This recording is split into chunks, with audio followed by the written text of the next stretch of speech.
నమస్తే, తెలుగు న్యూస్కి స్వాగతం. పోసాని కృష్ణమురళి అరెస్ట్ అయ్యారు. పోసాని కృష్ణమురళి 3 నెలల కిందట రాజకీయాలకి గుడ్ బై చెప్పారు. అయితే పోసాని కృష్ణమురళి అరెస్ట్ అయిన రాత్రి నుంచి వైసీపీ వాళ్ళు విపరీతంగా పోసాని కృష్ణమురళికి సపోర్ట్ చేస్తూ వీడియోలు చేస్తూ ఉన్నారు, మాట్లాడుతూ ఉన్నారు. ఈరోజు ఉదయం పోసాని కృష్ణమురళి భార్యకి జగన్మోహన్ రెడ్డి ఫోన్ చేసి ధైర్యంగా ఉండండి, మన సుధాకర్ రెడ్డి అని అన్నారు. సుధాకర్ రెడ్డి అంటే పొన్నవోలు సుధాకర్ రెడ్డి అయ్యి ఉండొచ్చు. సుధాకర్ రెడ్డి అన్న ఉంటారు, మీరు ధైర్యంగా ఉండండి అని పోసాని కృష్ణమురళి భార్యకి ఫోన్ చేసి ధైర్యం చెప్పారు. అంటే వైసీపీ వల్ల తనకి నష్టం జరిగింది అని అనుకుని పోసాని కృష్ణమురళి తన కొడుకులు ఏడుస్తున్నారు, తను బయటికి పోతే రాజకీయాల్లో ఉంటానంటే నేను వాళ్ళ కోసం బతకాలిక అని డిసైడ్ అయిపోయిన కృష్ణమురళికి అనవసరంగా వైసీపీ సపోర్ట్ ఇచ్చి విషయాన్ని ఇంకా పెద్దది చేస్తుందా? పోసాని కృష్ణమురళికి అసలు వైసీపీతో సపోర్ట్ చేయించుకోవడం ఇష్టం ఉన్నట్ట లేనట్ట? మరి వైసీపీ ఎందుకు సపోర్ట్ చేస్తుంది? పోసాని కృష్ణమురళి రాజకీయాల నుంచి దూరం జరుగుతున్నాను అని చెప్పిన మాట వాస్తవం కాదా? లోపలే ఉన్న టచ్లో ఉన్నాడా? మరి ఒకవేళ పోసాని కృష్ణమురళి లోపలే ఉన్న టచ్లో ఉంటే విజయసాయిరెడ్డి కూడా అంతేనా? విజయసాయిరెడ్డి కూడా గతంలో నేను రాజకీయాలకు దూరంగా ఉంటానని రాజ్యసభకి రాజీనామా చేసి వచ్చాడు కదా, అంతేనా? ఒకవేళ అంతే అయితే ఎందుకు రాజకీయాలకు దూరంగా ఉంటున్నామని చెప్పి సైలెంట్ అయిపోయి లోపల కొనసాగించాల్సిన అవసరం ఏంటి? అక్కడే ఉన్న వ్యూహం ఉందా? ఒకవేళ అక్కడ వ్యూహం ఉంటే అది వైసీపీకి ఎలా ఉపయోగపడుతుంది? ఆ వ్యూహంతో ప్రస్తుతం ఉన్న కూటమి ప్రభుత్వాన్ని ఏదైనా చేయడానికి సాధ్యపడుతుందా? మరొక విషయం, జీవిరెడ్డి ఇష్యూని టాపిక్ని డైవర్ట్ చేయడానికే పోసాని కృష్ణమురళి అరెస్టు జరిగిందని చాలామంది మాట్లాడుతున్నారు. సాధారణ ప్రజల మొదలు విశ్లేషకులు, కొంతమంది జర్నలిస్టులు చాలామంది మాట్లాడుతూ వస్తూ ఉన్నారు. ఆ విషయం బాగా వేడి మీద ఉంది కాబట్టి కొంచెం చల్లబరచడానికి ఈ విషయాన్ని తెర మీదకి తీసుకొచ్చారు అని. ఆ విషయాన్ని చల్లబరచాలంటే పోసాని కృష్ణమురళినే అరెస్ట్ చేయాలా? ఇంకా ఏం విషయాలు ఏం లేవా? వీటి మీద చర్చిద్దాం. శంకర వెంకటేశ్వరరావు గారు ప్రముఖ రాజకీయ పరిశీలకులు మనతో ఉన్నారు. నమస్కారం శివరావు గారు. నమస్కారం గోపి గారు. మొదట అసలు పోసాని కృష్ణమురళి రాజకీయాలకి దూరం జరుగుతా, నాకు సంబంధం లేదు అని చెప్పిన తర్వాత వైసీపీ నుంచి ఇంత రియాక్షన్ ఎందుకు వస్తుంది? ఒకటి గోపి గారు, మనకి గ్రామాల్లో ఒక సామెత ఉంటుంది, చెప్పులు తినడానికి అలవాటు పడిన కుక్క అలవాటు మార్చుకోదని. ఈ రామ్ గోపాల్ వర్మ, పోసాని కృష్ణమురళి ఈ బ్యాచ్లన్నీ కూడా ఆ వైసీపీ వేసే బిచ్చపు మెతుకులకి, ఎంగిలికి మెతుకులు అలవాటు పడిపోయి అసాంఘికంగా మాట్లాడేటువంటి కుసంస్కారాలు. వాళ్ళు ఇంకా వాళ్ళ పేరోల్లోనే ఉన్నారనేది మనకు రుజువు అవుతుంది. కాబట్టి వాళ్ళు వైసీపీకి దూరం అవటం, ఇవన్నీ మాట్లాడేవన్నీ కూడా నగనాచి మాట్లాడటం తప్పించి వేరే కాదు. అతను 3 నెలల క్రితం ప్రెస్ మీట్ పెట్టి నేను అన్నీ మానేస్తున్నాను అది అని చెప్పి నేను కూడా చూశాను ఆ వీడియో. చూసిన తర్వాత అతనేమి భయపడిపోయి ఆ మాట అన్నాడు తప్పించి వీళ్ళందరూ ఏమనుకున్నారంటే 30 సంవత్సరాల పాటు జగన్మోహన్ రెడ్డి ముఖ్యమంత్రిగా ఉంటాడు, మేము ఎవరిని ఏమైనా అనవచ్చు, అసాంఘికంగా అసభ్యంగా కడుపుకు ఆనందం తినేవాడు నోటితో నోటితో ఎవడో కూడా అటువంటి భాష మాట్లాడరు. రాజకీయంగా మీరు విమర్శించండి, రాజకీయ సిద్ధాంతపరంగానో లేకపోతే పరిపాలన లోటుపాట్లు ఉంటే ఎత్తి చూపడం తప్పేమీ లేదు. ఎవరు రాజకీయాలు ఆడుకుంటే ఎవరి ఇష్టానుసారం వాళ్ళు ఏ పార్టీలో అయినా ఉండొచ్చు. దానికి కులాలు మతాలు కూడా మనం అంటగట్టడానికి వీల్లేదు. ఆ ఇంగిత జ్ఞానం లేకుండా ఈ పోసాని కృష్ణమురళి బాగా చదువుకున్నాడు, ఎంఫిల్ చేశాడు, ఒక పక్క వామపక్ష భావజాలం అనేది కూడా కొద్దిగా ఉంది. ఏమైపోయింది ఈ విఘ్నత? ఏమైపోయినట్టు ఆ భాష ఏంటి అసలు? ఎటువంటి భాష ఉపయోగించాడు గోపి గారు? ఎవరన్నా ఆనందినే వాళ్ళు జీర్ణించుకునే భాష అయినా మహిళలు ఎవరన్నా జీర్ణించుకుంటారా? తన భార్య కూడా తెలియదు, ఆవిడ కూడా మరి ఆమె కూడా తెలియాలిగా. నా ఇతరుల భార్యలు అన్నప్పుడు నా పరిస్థితి ఏంటని ఆవిడ మరి భర్తను మందలిచ్చి ఉండాల్సింది కదా. అది లేకేగా వీళ్ళప్పుడు రామ్ గోపాల్ వర్మ అనేవాడికి ఇంటి దగ్గర తాడు బొంగరం లేదు, ఏమైనా మాట్లాడతాడు. ఒక అసాంఘికమైన జీవి. ఇతను ఒక సంఘజీవిగా పిల్లలు ఉండాలి కదా, సభ్యతా సంస్కారం ఉండాలిగా. ఏం మాట్లాడతాం ఏంటని నిర్మనుడి దాకా సినిమాలకు డైలాగులు రాసింది ఈ అసభ్యమైన ఈ అసాంఘికమైన మాటలను నువ్వు మాట్లాడేది రాసేది. పవన్ కళ్యాణ్ గారిని పట్టుకుని పురంధేశ్వర గారు మన భువనేశ్వర్ గారిని పట్టుకుని లోకేష్ చంద్రబాబు గారిని ఏం మాట మాట్లాడాడండి. టీవీ5 చైర్మన్ టీవీ5 గురించి ఒకళ్ళని కాదు నోటుకు వచ్చినట్టు మాట్లాడాడు. అంటే వాళ్ళ అవతలాలు బిచ్చపు మెతుకులు బిస్కెట్లు ఎత్తి నీ ఇష్టానుసారం రెచ్చిపోయి నీ సభ్యతా సంస్కారాన్ని మర్చిపోయి మాట్లాడతావా? అది సంస్కారమా? అయిపోయిన తర్వాత ఎప్పుడైతే ఓడిపోయిందో చాలామందికి వెన్నులో వణుకు మొదలైందని. 30 ఏళ్ళు ముఖ్యమంత్రిగా ఉంటాడు జగన్, మా ఇష్టానుసారం ఏమైనా చేస్తామని కళ్ళగన్న వాళ్ళందరికీ ఒకసారిగా ఇదైపోయిందండి. అంటే పోసాని కృష్ణమురళికి ఆయన ఫుల్ టైం రాజకీయ నాయకుడు కాదు, కొంచెం రాజకీయ స్పృహ ఉంటుంది కదా, ఆయనకు కూడా అర్థం కాదా 30 ఏళ్ళు అధికారంలో ఉంటామని నమ్మేస్తారు? అజ్ఞానం అండి. ఇప్పుడు డబ్బులు ఇచ్చారు, చిల్లరకి అలవాటు పడిపోయి కాల్ షీట్లు అమ్ముకున్నట్టు తను అమ్ముకోబడ్డాడు. తన వాయిస్ను తను అమ్ముకున్నాడు. అమ్ముకోబడ్డ దేహం అమ్ముకునే వేసికిను నీళ్ళకి తేడా ఏమున్నట్టు? ఇంకా వేసే చాలా పవిత్రురాలు, తన దేహాన్ని తను ఇది చేసుకుంది. కానీ ఈ దౌర్భాగ్యులందరూ కూడా వీళ్ళ మాటల్ని వీళ్ళ చేష్టల్ని అమ్ముకున్నారు వైసీపీకి. కులం పేరుతో వాళ్ళు ఎందుకు చేశారు? కులానికి కులం పెట్టాలి కాబట్టి చంద్రబాబు తెలుగుదేశం కమ్మాళ్ళని తిడితే కమ్మాళ్ళతో తిట్టిస్తే ఇంకా బాగుంటుంది కదా అని ఇటువంటి అసాంఘిక యాదవులందరినీ కొనుగోలు చేశారు వాళ్ళు. వీళ్ళు సభ్యతా సంస్కారం మనిషి మనం ఏం మాట్లాడుతున్నాం, అసలు భాష ఏంటి, మాట్లాడే భాష ఏంటి అనేది స్పృహ కోల్పోయి నోటుకొచ్చినట్టు మాట్లాడారు.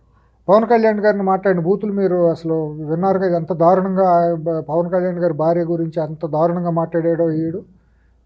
మనిషేనా అసలు? నిజంగా అయితేనండి నిన్నటి నుంచి వీడిని ఇక్కడి నుంచి అరెస్ట్ చేసిన తర్వాత ఇక్కడి నుంచి కడప వరకు చెప్పులు లేకుండా నడిపించుకుంటా కొట్టుకుంటూ తీసుకెళ్ళాలి. అంకుశం సినిమాలో కొట్టినట్టు కొట్టుకుంటూ తీసుకెళ్ళాలి నిజంగా అయితే. అటువంటి క్యారెక్టర్గా తయారై మిగిలిపోయాడు. పిచ్చాడో తెలియదు, మంచాడో తెలియదు. పిచ్చాడో అయితే మరి అట్లా వదిలిపెడతానికి వీలేదు, వెంటనే ఎర్రగడ్డ మెంటల్ హాస్పిటల్లో చేర్చాలి. ఏం భాష, ఏం లోకం అండి? వాళ్ళు అవతలాలు మాట్లాడమన్నారని బిస్కెట్లు అయితే ఉసుకోమంటే రెచ్చిపోతాడా? మరి ఇప్పుడు వైసీపీ పేరోల్లోనే ఉన్నాడు, 100% ఉన్నాడండి, దాంట్లో అనుమానం లేదు. లేకపోతే జగన్మోహన్ రెడ్డి ఫోన్ చేసి నేను చూసాను ఆ వీడియో, తను కృష్ణమురళి భార్యతో మాట్లాడటం, ఇదేంటి నిరంకుశమైన ప్రభుత్వం అండి. సిగ్గుశరం ఉందా మాట్లాడటానికి అసలు జగన్మోహన్ రెడ్డికి? నిరంకుశం ప్రభుత్వమా? ఎవరు నిరంకుశం ఏంటి అర్థం తెలుసు అసలు? సిగ్గుశరం ఉండాలి, ఎవరు మాట్లాడతారా?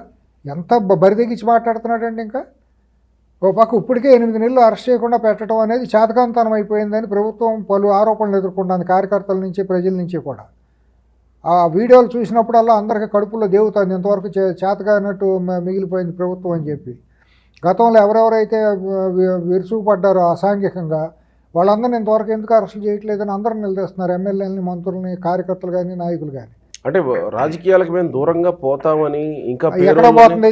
తిట్లు ఏమవుతుంది? వెళ్ళి కాళ్ళు పట్టుకున్నాడు పోనీ, బహిరంగ కాళ్ళు పట్టుకోవాలి. పవన్ కళ్యాణ్ గారు కాళ్ళు పట్టుకోవాలి, పవన్ కళ్యాణ్ గారి భార్య కాళ్ళు పట్టుకోవాలి. అమ్మ పొరపాటు అయిపోయింది, నేను తప్పు మాట్లాడాను, స్పృహ లేకుండా మాట్లాడాను, అమ్మ భువనేశ్వర్ గారు మీ కాళ్ళు పట్టుకుంటున్నానమ్మా అని కెమెరాలు, ఇది ఏదైతే ప్రెస్ మీట్ పెట్టాడో అదే కెమెరాలు తీసుకెళ్ళి వాళ్ళ కాళ్ళ మీద పడి నేను అన్న మాటలని వెనక్కి తీసుకుంటున్నాను, నన్ను క్షమించమని చెప్పి భవిష్యత్తులో మాట్లాడినానంటే అప్పుడు సమాజం క్షమిస్తుంది.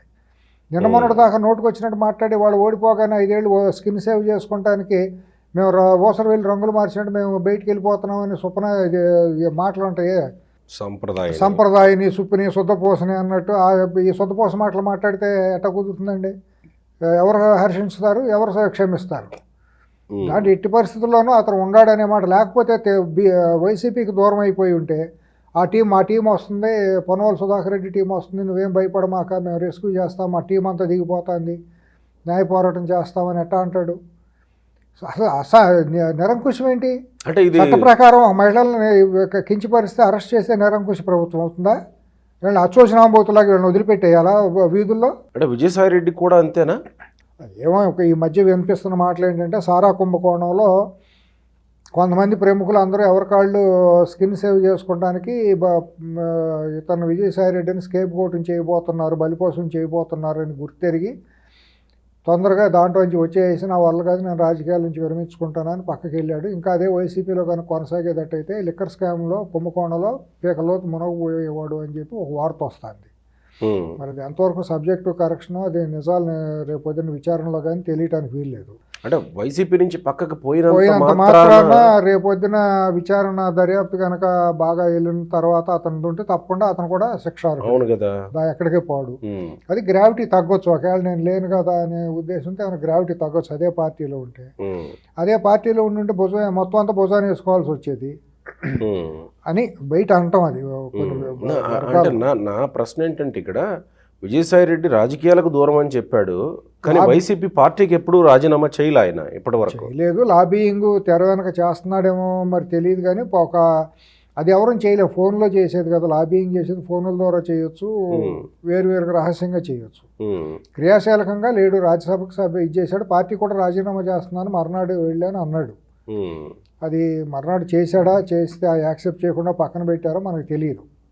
సభ్యత్వానికి కూడా నేను రాజీనామా చేసేస్తానని ఢిల్లీలో ప్రకటించాడు కదా. చేస్తాను అన్నాడు, చేయలేదు ఇప్పటివరకు. ఏదో లేదా పంపిస్తే వాళ్ళు యాక్సెప్ట్ చేయలేదో మనకు తెలియదు కదా. చేసి యాక్సెప్ట్ చేయకపోయింటే ఆయన ట్విట్టర్ ఉందిగా, అసలైన సాధనం ఉందిగా ఆయనకి. మళ్ళీ బాత్రూములు గుర్తుకొస్తాయి, రాత్రిపూట బాత్రూమ్కి వెళ్ళాలిగా, బరిదెగిస్తే బాత్రూమ్కి వెళ్ళాలి, బయట తిరగాలి, ఇవన్నీ ఉంటాయి కదా ఇబ్బందులు. తన గొడవలు తని, గ్యాదోడు గ్యాదకి తోలుడు తోలికి అన్నట్టు, ఎవడ గొడవలు వాళ్ళు, ఎవడ బాధ ఆడిది. సో విజయసాయి రెడ్డి పోసాని ఒకటి కాదు, అన్నీ ఒకే తాను మొక్కలు. ఇవన్నీ కూడా రామ్ గోపాల్ వర్మ, పోసాని, విజయసాయి రెడ్డి ఇవన్నీ ఒకే తాను మొక్కలండి. ఇక కొడాలి నాని, వల్లభనేని వంశీ ఇవన్నీ ఒకే తాను మొక్కలు. అక్కడ చంద్రశేఖర్ రెడ్డి, గోరంట్ల మాధవ్, ఎవరో ఏం సామాన్యులు కాదు. ఈవెన్ పొన్నవోలు సుధాకర్ రెడ్డి, వీళ్ళందరూ ఒకే టీం మెంబర్స్. వీళ్ళ భావజాలం, భాష అంతా ఒకటిగానే ఉంటుంది, ఐడియాలజీ, బిహేవియరు. అంటే వైసీపీ తోటే ఉన్నారా వీళ్ళు, ఇంకా వెనకాల వ్యూహాలు పన్నుతూనే ఉన్నారా? వైసీపీతోనే ఉన్నారు, వైసీపీతోనే ఉంటారు, దాంట్లో అనుమానమే లేదు. ఇంకా దాంట్లో సందేహం ఏముంది? మరి అరెస్ట్ జీవిరెడ్డి దీన్ని డైవర్ట్ చేయడానికి, నక్కకి నాగలోకానికి బోడుగు, మోకాలికి బోడుగుండికి ముడి పెట్టినట్టు నక్కకి నాగలోకానికి ఉన్నంత తేడా అండి. వాళ్ళు జీవీ రెడ్డి రాజీనామా మూలాన నష్టం జరిగిన మాట వాస్తవం, తెలుగుదేశంకి డిఫెన్స్లో పడిన మాట వాస్తవం, ఎవరేమనుకున్నా కూడా. ఆ నష్టాన్ని ఇవాళ ఈ పోసాని కృష్ణమురళి అనే వ్యక్తి అరెస్ట్ ద్వారా పూడ్చడం అనేది జరగదు, అది అయ్యే పని కాదు. ఇక్కడ ఇంకోటి ఏంటంటే, ప్రతి ఒక్కడూ కూడా ఈ మధ్య గత కొన్ని సంవత్సరాలుగా ఏమైపోతుందంటే, ఎక్కువగా మీరు అబ్జర్వ్ చేస్తే 2019 తర్వాత జగన్మోహన్ రెడ్డి ఇటువంటి చిల్లర స్ట్రాటజీలన్నీ చేసేవాడు. ఏదన్నా ఒకటి నష్టం జరుగుతుందంటే దాని కౌంటర్గా ఇంకోటి భారీగా ఇంకోటి చేయటం, దాన్ని మర్చిపోయేటట్టు చేయటం, మీడియా డైవర్ట్ చేయటం అనేది ఒకటి అయింది. ప్రజలందరూ కూడా దీనికి ఇదేనేమో అని అన్నట్టు ఒక ఇదైపోయింది ప్రెసిడెంట్గా. ఇప్పుడు కూడా 8 నెలల నుంచి తెలుగుదేశం పార్టీ కూటమి ప్రభుత్వం ఎవరి మీద ఏమి యాక్షన్ తీసుకోకపోతే మనమే విమర్శించాం కదా. మీకేం అడ్డం వచ్చింది, మీకు ఎవరు అడ్డు వస్తున్నారు, మీరు ఎందుకు సెటిల్ చేసుకున్నారు, వాళ్ళు సెటిల్మెంట్ చేసుకున్నారా, కొల్యూడ్ అయ్యారని మనం ఆరోపణలు చేశాం కదా. ఏం చేతకాని ప్రభుత్వం మీది, దద్దమ్మలా మీరని మనం ఓపెన్గా అందరూ ప్రజలందరూ అంటున్నారు కదా. 9 నెలలు అయినా కూడా గతంలో చేసిన వంశీని, నానిని వీళ్ళందరూ మీరు ఎందుకు అరెస్ట్ చేయట్లేదు, అరెస్టులు చేస్తాంటే వాళ్ళు బెయిల్ ఎట్ట వస్తున్నాయి, యాంటిసిపేటరీ బెయిల్ ఎట్ట వస్తున్నాయని మనమే విమర్శించాం కదా. మరి ప్రభుత్వం తన పని తాను చేసినా తప్పే, చేయకపోయినా తప్పే. వాళ్ళు చేశారు, దానికి కరెక్ట్ కొలమానం ఉంటుందా? జీవీ రెడ్డి అవ్వగానే చేయకూడదని ఏమైనా ఉంటుందా? వాళ్ళు ఒక యాక్షన్లో వెళ్తారు. ప్రభుత్వం అనేది రేపొద్దున ఇంక వేరే వాళ్ళు కూడా లైన్లో ఉన్నారు కదా, చేయాల్సిన వాళ్ళు చాలామంది ఉన్నారు కదా. అవాకులు చవాకులు మాట్లాడిన వాళ్ళు, ఇష్టానుసారం పేలిపోయిన వాళ్ళు, సోషల్ మీడియాలో వైసీపీ ద్వారా పేలిపోయిన వాళ్ళు, అవుతు శేఖర్ రెడ్డి, రకరకాల పేర్లు ఉన్నాయి కదా. వీళ్ళందరూ అసాంఘికమైన శక్తులే కదా, పెయిడ్ టీం కదా వీళ్ళందరూ కూడా. ఎన్ని చెడు పురుగులే సమాజంలో, ఏ పార్టీ అయినా కూడానండి. అటువంటి వాళ్ళు తెలుగుదేశంలో కూడా లేరని కాదు నేను అట్లా, తెలుగుదేశంలో కూడా ఉన్నారు. వాళ్ళని కూడా కంట్రోల్ చేసుకోవాల్సిన బాధ్యత తెలుగుదేశం పార్టీ అధినాయకత్వం మీద ఉంటుంది. అసాంఘికమైన భాష, మహిళల్ని ఇళ్లలో మహిళలను పట్టుకుని కూడా మాట్లాడే అదవులు తెలుగుదేశంలో కూడా పుష్కలంగా ఉన్నారు. మీరేమీ వైసీపీ ఒక్కదాన్ని అనవసరం కాదు, 90% వైసీపీలో ఉంటే 10% తెలుగుదేశంలో ఉన్నారు. అసలు వైసీపీలో ఉండేదంటే వాళ్ళే ఉంటారు. ఇంకా దాంట్లో సంస్కారవంతులు, సంప్రదాయం అనేది అసలు వైసీపీలో మనం భూతద్దం పెట్టెక్కినా దొరకదు. ఇక్కడ ఏంటంటే 10% 20% ఎదవలు ఉన్నారు తెలుగుదేశంలో కూడా. ఈ పార్టీ నీడన ఉంటా ఒళ్ళు మరిచి ఆడవాళ్ళని ఇతరులను ఇష్టానుసారం మాట్లాడేవాళ్ళు, కుల పంచాయతీలు చేస్తా, కుల రాజకీయాలు చేస్తా, కులం పేరుతో ట్వీట్లు చేసేవాళ్ళు, ఇతర కులాలను ద్వేషిస్తా చేసే ఎదవలు తెలుగుదేశంలో కూడా ఉన్నారు. వాళ్ళని కంట్రోల్ చేసుకోవాల్సిన బాధ్యత తెలుగుదేశం పార్టీ అధిష్టానానికి ఉంది, లోకేష్ గారికి ఉంది. Telugu Desam party social media wing ఎవరైతే చూస్తున్నారో వాళ్ళ మీద కూడా ప్రధాన బాధ్యత ఉంటుంది. అంటే ఇప్పుడు అరెస్ట్కి జీవీ రెడ్డి రాజీనామాకి సంబంధమే లేదండి, సంబంధమే లేదు. అది ఎక్కడండి, జీవీ రెడ్డి కొన్ని ఇమేజ్ వేరండి. ఈ పోసాని కృష్ణమురళి అనేవాడు జోకర్ కంటే తక్కువ, పిచ్చోడు, మెంటలోడు. అతను కూడా ఇమేజ్ ఏంటి, ఊరినే ఆ నోరేసి తిడితే 10 మంది చూస్తారని తిట్టించారు వాళ్ళు డబ్బులు ఇచ్చి. వాళ్ళ ఆనందం కోసం, వాళ్ళ సునకానందం కోసం ఈ పిచ్చోడిని కూర్చోబెట్టి డబ్బులు ఇచ్చి ఈరోజు కాల్ షీట్ ఎంత అంటే అమ్ముకున్నాడు. కాల్ షీట్లు అమ్ముకుని వెళ్ళిపోయి అక్కడ వాళ్ళు రాసి ఇచ్చిన స్క్రిప్ట్ అంతా చదివాడు ఇష్టానుసారం. ఇవాళ అనిపిస్తాడు, చచ్చినట్టు అనిపించి తీరాల్సిందే. ఆ పాపానికి పరిహారం జరిగి తీరాల్సిందే. దాంట్లో అయ్యో పాపం అనాల్సిన పని లేదు. ఏ కులమైనా, ఏ పార్టీ అయినా, ఎవరైనా, మతం ఏదైనా కూడా.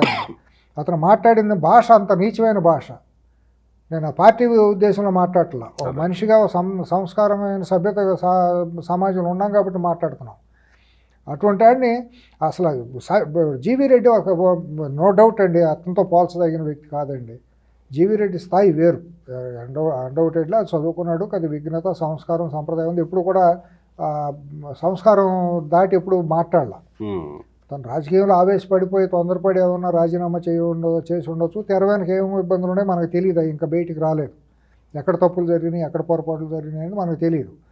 కానీ జీవీ రెడ్డి అంశాన్ని మరుగునపరచడం కోసం పోసాని కృష్ణమురళి ద్వారా అరెస్ట్ చేయడం ద్వారా పూడ్చుకోవాలని ప్రయత్నం చేయడం అనేది అర్ధరహితం. ఇది అరెస్ట్ చేయటం అనేది మాత్రం 100% చాలా హర్షణీయం. ఇప్పుడు బయటికి రాకుండా మొత్తం ఇటువంటి వాళ్ళని ఒక 5-6 నెలలు కనీసం రాకుండా పలు కేసుల్లో పెట్టేసేసి తగు విధంగా శిక్షించాల్సిందే. ఇంకోటి, నిన్న రాత్రి టీవీలో చూస్తే గోపి గారు తెలిసింది, ఆ పోలీసుల మీద కూడా దుడుకుగా ప్రవర్తించాడు అని చెప్పి అని అన్నారు. విధులను అడ్డుకునే ప్రయత్నం జరిగింది అని. నిజంగా ఆంధ్రప్రదేశ్ పోలీసులు కనుక అది అతను ఇక్కడ కనుక చేసి ఉంటే, అతని మీద అతని అధికారుల విధులను కనుక అడ్డుకుంటే ఆ సెక్షన్ కింద కూడా ఒక కేసు పెట్టి లోపల వేయచ్చు. మొత్తం 12 కేసుల వరకు ఉన్నాయి. పోలీసులు కూడా కేసు పెట్టవచ్చు, ఇంకో కేసు పెట్టాలి. ఎందుకంటే చాలా బలమైన కేసు. పోలీసులని విధుల్ని అడ్డుకోవటం అనేది చాలా కఠినమైన సెక్షన్ అది. నిజంగా పోలీసులు కూడా ఆ చర్య తీసుకుంటే కానీ ఇటువంటి పనికిమాలిన వాళ్ళందరికీ తోక ఊపిన వాళ్ళందరికీ కూడా తోకలు కత్తిరించడం జరుగుతుంది. ఇంకా కొంతమంది ఉన్నారు సన్నాయి నొక్కులతో బయట మాట్లాడలేక పక్కన మాట్లాడిన వాళ్ళు కూడా ఉన్నారు, సినిమా యాదవులు కొందరు. తెలుగుదేశాన్ని, చంద్రబాబు గారిని పరోక్షంగా కామెంట్లు చేసిన వాళ్ళు వీళ్ళు ఉన్నారు. అవసరార్థం అంత మునిపెళ్ళి చంద్రబాబు గారి దగ్గర కాళ్ళ మీద పడిన వాళ్ళు, తర్వాత 5 సంవత్సరాలు వైసీపీ అధికారంలో ఉన్నప్పుడు ఇటు పాంచం చేరి చంద్రబాబు గారిని, తెలుగుదేశాన్ని హేళన చేసిన వాళ్ళు, కామెంట్లు చేసిన యాదవులు, నపుంసకులు తెలుగు సినిమా ఇండస్ట్రీలో ఉన్నారు. వాళ్ళు మళ్ళీ ఇప్పుడు ఈ టేపు చూస్తున్నారు అవసరార్థం. అటువంటి వాళ్ళని కూడా అసలు ఎట్టి పరిస్థితులను ఉపేక్షించకూడదండి ఎవరిని కూడా. ఈ చీడపురుగులండి వీళ్ళందరూ. వీళ్ళని చూసి సమాజం చెడిపోతుంది గోపి గారు. ఎందుకంటే సమాజంలో సామాన్య జనాలు, మాసెస్ సినిమా వాళ్ళని చూసి వ్యామోహం చెందటంలోనూ కొద్దిగా అట్రాక్ట్ అవ్వడం జరుగుతూ ఉంటుంది. వాళ్ళ భాషని, వాళ్ళ ప్రవర్తనని. చంద్రబాబుని తిడితే నపుంసకులు ఎట్లా అవుతారు అని తప్పే కదండి. మొన్నటిదాకా అవసరార్థం వెళ్ళి కాళ్ళ మీద పడిపోయి వాటేసుకున్నాళ్ళు, అధికారం పోగానే మళ్ళీ ఇటు వచ్చేసి మళ్ళీ ఇటు మాట్లాడతామా? మీరు ఆలోచించండి. మీతో నా పని ఉన్నంతకాలం మీరు దేవుడు, మీతో పని అయిపోయిన తర్వాత నేను పక్కేళ్ళు కానీ మిమ్మల్ని దూషించడం సభ్యత అది కాదు కదా. ఒక జనజీవన స్రవంతిలో ప్రముఖమైన రంగంలో ఉన్నప్పుడు కొద్దిగా సభ్యతా సంస్కారం అనేది ఉండాలి కదా. మీ కళను మీరు నటించుకోండి, సినిమాలు తీసుకోండి, మీ కళను మీరు కాపాడుకోండి, అభివృద్ధి చేసుకోండి. మీకు రాజకీయాలు ఎందుకు? రాజకీయాలు చేసినప్పుడు శంషేర్గా బయటకు వచ్చి రాజకీయాలు చేయండి. నపుంసక రాజకీయాలు ఎందుకు చేస్తారు? సినిమాలకు స్వస్తి చెప్పండి. లేదా నపుంసక రాజకీయాలు ఎందుకు చేస్తారు? ఆడమగ కానీ రాజకీయాలు ఎందుకు చేస్తారు? మీకెందుకు రాజకీయాలు? ముఖానికి రంగులు వేసుకున్నట్టు రంగులు వేసుకున్నట్టు ఉంటుంది. లేదా శంషేర్గా ఎన్టీ రామారావు గారు వచ్చినట్టు. మరి ఆ మాటకు వస్తే ప్రస్తుతం డిప్యూటీ సీఎంకి కూడా వర్తిస్తుందిగా. ఎవరైనా సరేనండి, నటించేటప్పుడు రాజకీయాల్లో ఉండి నటించకూడదు. నేను ఎవరైనా రామారావు గారు విశ్వామిత్రలో చేసినప్పుడు కూడా నేను ఇదే స్టాండ్. అప్పుడు నా చిన్న వయసు అయినా నాకు ఇది లేకపోయినా ఆ రోజు నా ఒపీనియన్ అది, వాళ్ళ ఒపీనియన్ అది. చాలా పవిత్రమైంది రాజకీయ రంగం, ప్రజాసేవ. అంతే పవిత్రమైంది కళారంగం. రాజకీయం ద్వారా రాజకీయ నాయకులు సమాజానికి ఎంతైతే మేలు చేస్తారో కళారంగం ద్వారా నటులు కూడా సమాజానికి అంత మేలు చేయొచ్చు, అంత ఉత్తేజం చేయొచ్చు, అంత సంస్కరించవచ్చు మనుషుల్ని మంచి మాటలతో, మంచి దీని ద్వారా. కాబట్టి 2 పవిత్రమైనవి కాబట్టి దీంట్లోకి వచ్చి దాంట్లో చెడిపోతారు. నేను వేరే అంటాం కాదు, సరైన న్యాయం చేయలేరు. ఇప్పుడు నా పాలిటిక్స్లోకి వచ్చి సినిమాల్లో నటించడం అంటే అది ఆమోదయోగ్యం కాదు. అట్లాగే అక్కడ ఉండి మళ్ళీ నేను రాజకీయాలు చేస్తానన్నా అంత ఇదిగా ఉండదు, ఆ వాల్యూ తగ్గుతుంది.